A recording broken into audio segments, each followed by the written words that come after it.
How to change Bitmoji facial expression on Snapchat.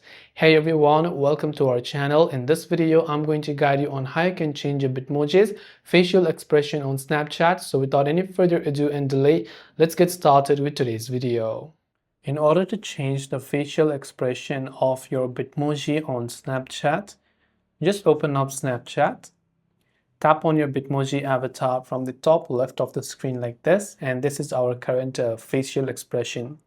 To change it, tap on the gear icon, which is the settings icon from the top right hand side, and look for the option that says Bitmoji and tap on it. Now from Bitmoji, you can see the option choose a selfie. We can do that, and we can choose other selfies or any positions that we prefer over here.